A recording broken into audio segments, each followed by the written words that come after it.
ama caruur ha laydinku siiyo ama idinku shaqaysta inaad Afrika u dirtaan oo aad caruur kale ku korisaan kuwaaguna ay ku dhintaan gaangistarna noqdaan daroogana cunaan inta badanna ay ku kalifto lacag la'aan haysa iyaga iyo gaajo iyo faqri haysa. It's absolutely unacceptable. You need to understand that. caruurtaada iyo adiga iyo reerkaaga markaad ka dharagtaan lacagta idin soo gasha wixii idin ka soo hara hooyada iyo aabahaasi hooyo iyo aabe waa ka duwan yihiin dadka intiisa kale qaraabada intooda kale waxay xiriirintoodu imaanaysaa markaad adigu reerkaaga ku filnaatid. I work hard. aad baan u shaqeeyaa lacag badan baa isoo gasha lacagta isoo gasha 100% 99% caruurtayda gasha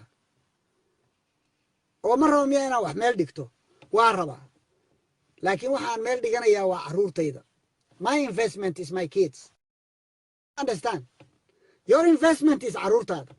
guri baa waxaa ka dhisanaysaa Garowe iyo Gaalkacyo Hargeysa iyo Xamar. Who is going to live in that house? waxaa ku noolaanaya dad adiga qaraabadaada ah.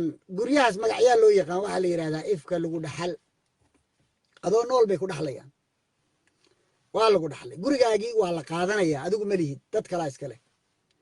Why do you need marka guri inaad ka dhistay xagga caruurtaadana ay gaajo ku dishid talaagadu ay faaruq tahay iskuulka markuu aadayo $5 aadan siin karin oo uu jeebka ku rito ciyaalka markuu soo dhex istaago oo jalas noqonayo oo xanaaqayo aysan iyagu intay wax la soo baxaan ay wax gadanayaan. iskuul walba waxa ku yaala waxa la yiraahdaa canteen.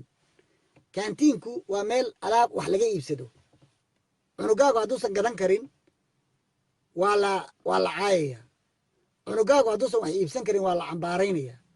caruurta waa inay lacagtu gashaa xoolaha